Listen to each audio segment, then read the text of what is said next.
Right, Robin, well, we're a bit further away from home today than we usually are. Tell us, where are we and what have you got here? Hello everyone, my name is Robin Vervaet. I'm co-owner of Vervaet BV, and that is situated in the Netherlands, and to be more precise, in the southwest of the Netherlands. Only 6 kilometers away from Belgium and only 25 kilometers away from the North Sea. Wow. So tell us a bit of history. How long have you guys been here? All right. So Vervaet BV is, of course, the name of my father. My father started back in 1957 together with a brother of his, which was Richard.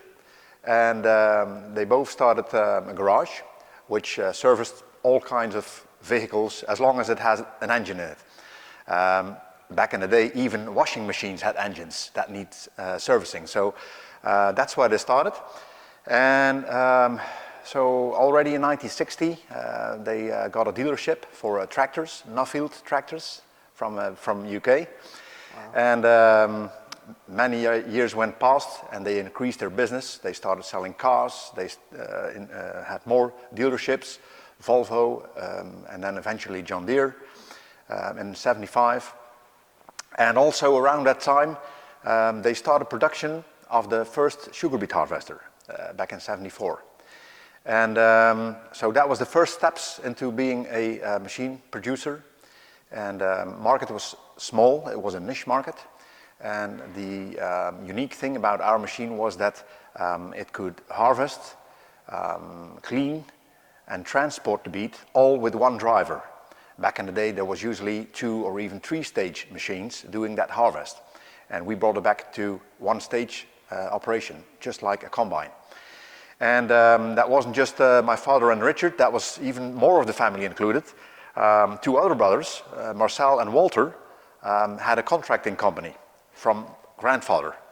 And Tony, who was always responsible for the service in the tractor workshop, he took control of the production of the harvesters first. So the whole family was really involved. And so we gradually start having some success in the sugar beet harvesters. And then in 1990, we started building slurry injectors. Also, it was demand from the market. And some of our customers were asking, guys, you're making harvesters for many years. Sure enough, you can also produce a self-propelled slurry injector. There was a few on the market then. And so, yeah, we finally had a customer bold enough to say, okay, just build me one. I'll buy it of you. Even if I haven't seen it, I trust you, just build me one. So that was the first one in 1990. And in 91, we carefully produced a small series of 4. And then in 92, we had the legislation coming through in the Netherlands where it became mandatory to inject slurry in the soil. So since then, the market just exploded. The demand exploded. And we went up to 15 machines. And and from there on, it's been slowly growing. Back in 1987, my father and Uncle Richard decided to split up the companies. And my uncle went along with the car business. And my father went along with the John Deere dealership.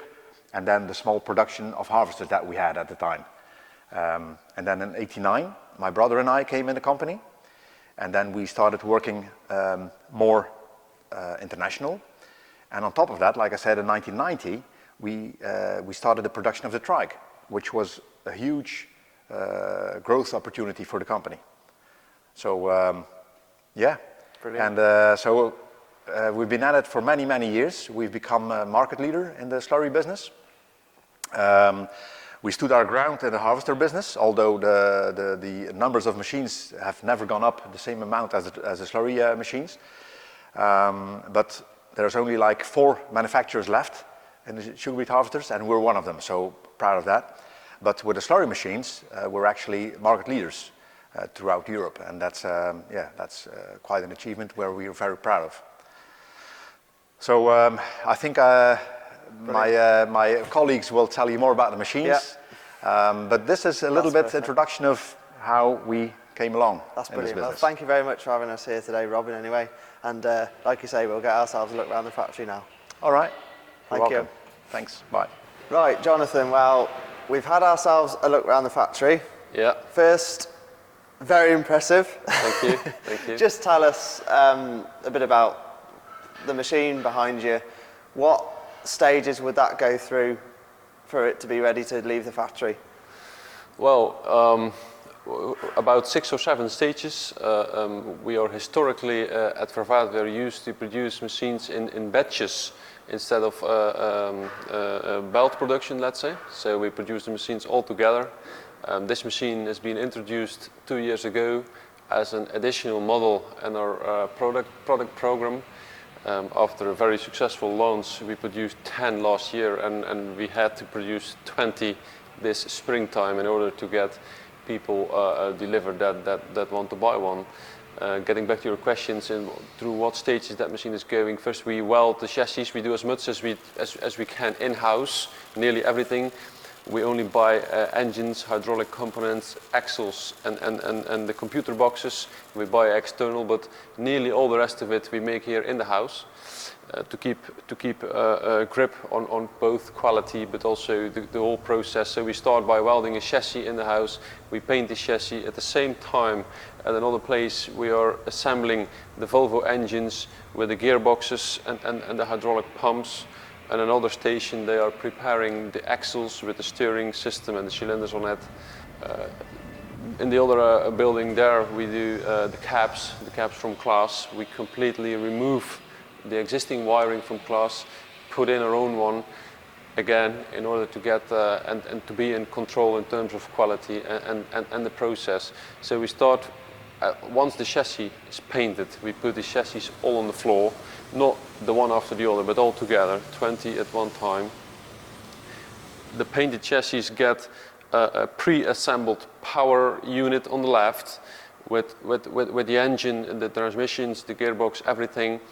On the other side, a complete pre-assembled box with the exhaust, AdBlue, diesel tank and all the rest of it. Then we put the lift on the back, that's also pre-assembled. We put cooling system, cooler and everything in the front.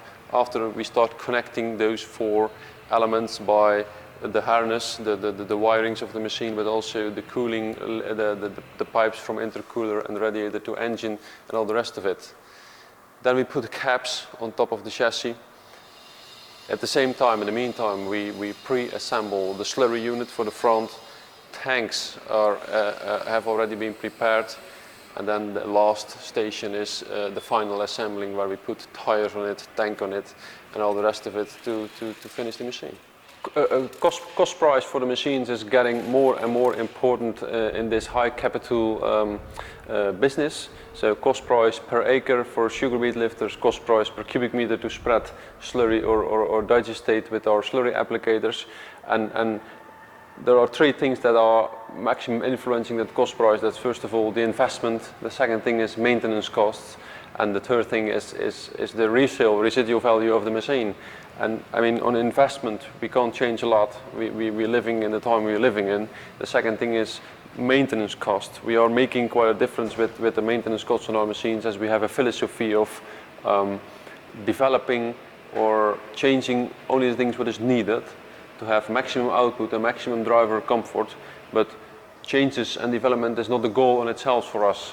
And in that way, we try to keep machines as simple as possible and maintenance costs as low as possible. Vervaet owners know about this philosophy, but the third thing, and I think is one of the most important, is the resale value. And that's where Vervaet is doing things big more different than the competition. We have a workshop with over 30 classified workers, mechanics, that dismantle the second-hand machine when it comes in with, for example, 10,000, 11,000 engine hours. We start from zero, we start from scrap again with this machine by updating the chassis, rebuilding the engine, upgrading it to the newest requirements, repaint the machine and put it back in the market on new tires, starting for about 50, 60, 70% of the new price. And there is a good and there is an increasing and there's a big demand for it. But most important for that people that buy new machines, Vervaet machines at 10, 11, 12,000 hours can be written off economically, but not technically, because they all go for a second life. And that's for us one of the big reasons of being successful in this business. So Jonathan, you've got a couple of original machines here. Yeah. Tell us a bit about those, because you've carried on with your traditional ways ever since those, haven't you? Yeah. So last couple of years we got a chance to buy back one of our first harvesters, as well as one of the first hydro trikes. And I mean, especially with the previous generation, it still feels like the trikes are recent machines, but even this trike is 33 years old today. But looking at that machine, you can very clearly see our philosophy behind our machinery production. Once we have a good relationship with the supplier, and the supplier has a good relationship with us, we stick to suppliers to create up a relationship, a long-standing relationship, as we would like to build up also with many of our customers, as we have built up with many of our customers. But I mean, looking at that old trike here, we see a class cap, we see a DAF engine, we see a burger pump. When you have a look at nowadays, 33 years later, brand new machines, it's still a DAF engine, it's still a class cap, it's still a burger pump, and all the rest of it. And that clearly shows our philosophy behind it. Keep stock small, keep the knowledge with the mechanics, and stick to good relationships that have, and don't change machine as on itself standing goal. Okay, Matt, just to finish us off, J. Riley Beet Harvesters, just tell us a bit about your relationship with Vervaet and how it all started, really. Yeah, so J. Riley's was started and founded by Jeremy Riley. He started the company in the early 90s. He had a history in sales of sugar beet harvesters. The UK market started to demand the tanker harvester with a larger tank. So, you know, in summary, the first Vervaet was sold in the early 90s to John Orford, and then the following seasons sales sort of rapidly increased, and the tanker harvesters took off, and the Vervaet name together with Riley's was quickly put at the top of the sales every year. So you guys cover everything Vervaet in the UK? So that's, all we do, Vervaet sugar beet harvesters, Vervaet slurry machines, the quad, the hydro trike. So we do sales, service and parts covering the whole of the UK, from machines in Inverness, Carnoustie, Cornwall, Anglesey, Wales, Kent, all over the UK. So yeah, in recent years, the slurry market for us is taking off. You know, we've put 5 machines into the UK for this spring. So yeah, it's increasing every year, and that's the intention, to grow the market even further and sell more new, more rebuilt machines, more used machines. So yeah, in general, it's growing along with the beet harvester sales. We've had another good year. You know, already it looks, sales, we're only in January now, and sales for the following season are looking promising. And then my role, I was working in sugar beet harvesters and slurry tankers the whole of my working life, and the last 2 years joined Vervaet, and you know, integrated into the UK business now. So it's secured the Vervaet brand for the future generations. So brilliant. Well, we've had a great few days. Matt, cheers for sorting this little trip out for us. Yeah. And we'll hopefully come out and see one of those big machines behind you working in the spring. Yeah, no, it's been a pleasure. Thanks, guys. Cheers. Brilliant. Cheers. Thanks.